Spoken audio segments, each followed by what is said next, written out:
on my Z900RS at last. I won't say much about the COVID-19 thing, except that it stopped me riding because I couldn't get reinsurance. Wasn't allowed into the insurance agents at all. So yeah, that was a little off. But I finally, the BC government, I guess they called or asked the insurance company ICBC to offer insurance over the phone, and wow, we're in the 21st century and they finally did it. Send an email, request it, phone you up, do your details. Only thing is I don't have any decals. For those of you who don't know what decals are, in North America we have to put decals on the rear number plate in most states and provinces to indicate you have current insurance, and I don't have those. They're mailing them to me. I'm allowed to ride without them this once due to COVID-19, but not allowed to do it after COVID-19, and I can be pulled over by the police just to check. So I have my papers on the bike, of course, but yeah, so I can't do anything too crazy today, but I'm whisking along at about 65 miles an hour. And the reason I'm on this ride is I've had a lot of people ask me, does the new Samurai Road Comet fairing protect you from the wind? It definitely helps. So I'm not getting any buffet from it now. I'm doing about 120 kilometers an hour. Let's just up it a little bit. And 70 miles an hour, and yeah, it's relaxing. I've got a little on the shoulders here and here, but it's dead calm right here. I can feel the top of the air right here, if you can see it. Right here, the top of the air is hitting me, but here, nothing. I'm really good, and then lots of pressure here and here. So much better than it was before, for sure. With that said, this is the highway portion of the test done with, and I know there's a lot of people have asked me to do this, so there you go. It is definite improvement. Is it perfect? No. It's not like my V-Strom where I'm getting complete wind relief. It's not at all. I mean, this is a bikini fairing, so you're not going to expect that, but it does definitely help.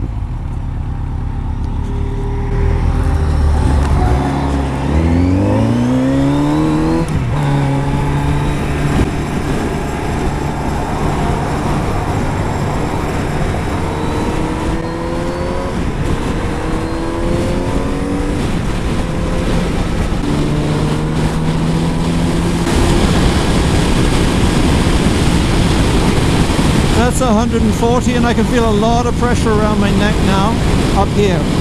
So while it's keeping it off my lower body, definitely isn't going to do it at speeds of 85, 90 miles an hour all day long. You're still going to feel it. That's the truth.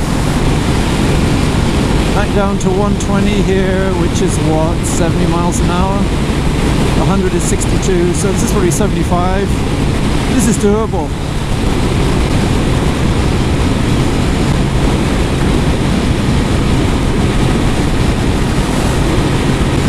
So what else is new on the horizon? Well, as you probably know, I had to cancel my trip with my buddy Frisky Fisky.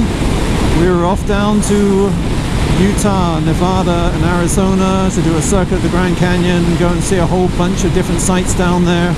It was a motel one night, camp the next night sort of thing. I was really looking forward to it. Had reserved all the spots. We got the thing planned down to a T. We had our bikes rented and everything.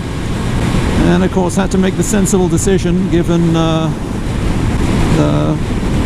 world situation, which I'm not going to go into really. I'm actually out checking the mail, but you know what it's like when you check the mail on a motorbike. You tend to take the long way. I've passed the boxes and I don't intend to go back to them for quite a while. Why should I? I'm on a delicious bike. Lots of questions about this bike over the winter, actually. Lots of questions about, lots of people obviously very interested. My favorite color as a kid of the Z900.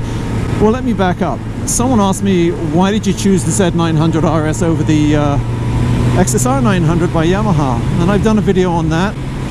It was very close. And if there was no Z900RS, I think I'd be almost as happy, if not as happy, on the XSR 900. It's a lovely bike, no doubt about it.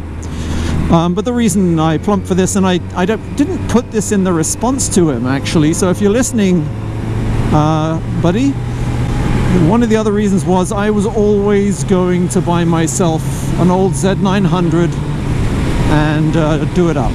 And when the new one came out, I thought, okay, what's the point? I think this is the bike for me. It's got the looks of the old one, similar anyway, and all the modern technology all the modern bikes have now, and you could only dream or fantasize about back in the 70s. So yeah, I went for this, and that's basically the big reason I was looking for a Z900, and out came the new itineration, and that, when I saw them, I just fell in love. It was love at first sight. The echoes of the previous generation, the early 70s bike, the Z1, were very strong, and my heart went pit-pat, and that was it. And I realized its looks are subjective, but it's pretty, I don't know, I think you'd have to be a little bit of a weirdo to say this was an ugly bike, that's for sure.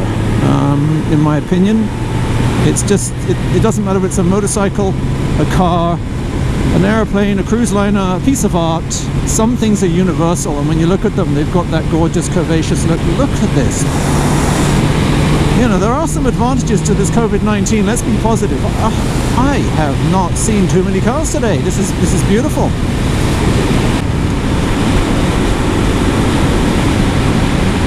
So I've just finished filming the second part to my mods on the Z900RS, the second episode out of probably going to be 10 of them, I would imagine, given the number of things I'm doing to it.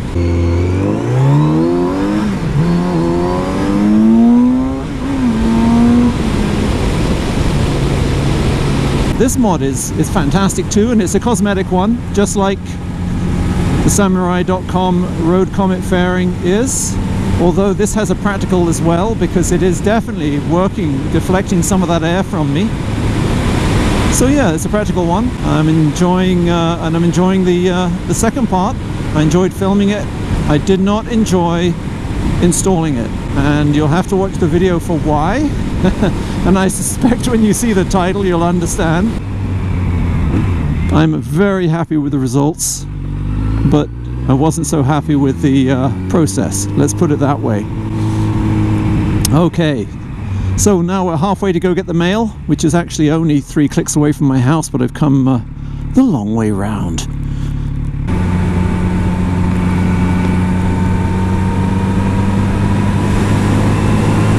So most of my rides over the winter have been on my dirt bike, and they never get as many hits as my vlogs do and all that sort of stuff.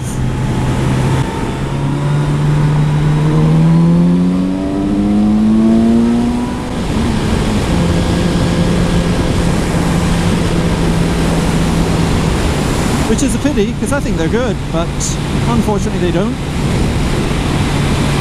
Yeah, you could do this all day with this Road Comet handlebar fairing here. It's perfect. I'm doing 110 right now, which is 70 miles an hour, and yeah, I'm at a very neutral position, very little grip needed on the bars. Very nice. No buffet on the helmet, no buffet on my shoulders, even pressure on the outside of my arms basically. Okay, time to fill her up with the non-ethanol 94 octane motion lotion. She's needed a drink for a while.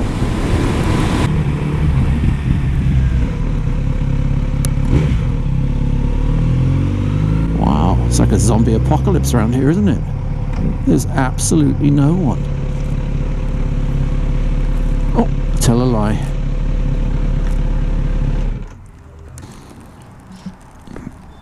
Hiya. I know that guy. He's the parts guy at a local Kawasaki dealer. That's why he was smiling. Oh, let's be optimistic. Okay, no looking, you people.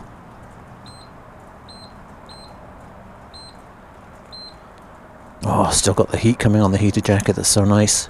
Oh, look at that. 123. Unbelievable. And that's important too.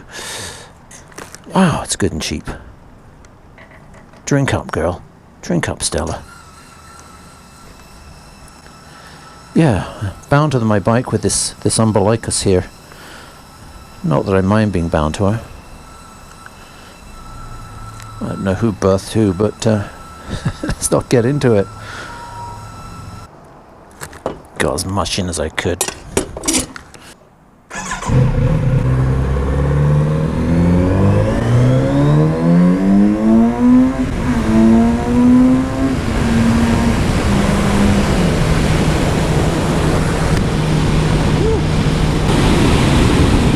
What a great bike. Yeah, you could ride all day like this at nice comfy 60-70 mile an hour speeds, no problem guys. No buffet on my helmet, and you can see I've got a peak as well. Always watch out for the gravel around there this time of year. Okay. What do we have for mail? Once again, thanks for watching everyone. If this is the first time you've watched, please consider subscribing. I do product reviews, motorcycle reviews, off-road and on-road vlogs, as well as tours. Don't forget to follow me on social media, that's Instagram, Facebook and Twitter, and to like, and especially, I'm begging you here folks, subscribe. This is the BlueMarbleRider, out.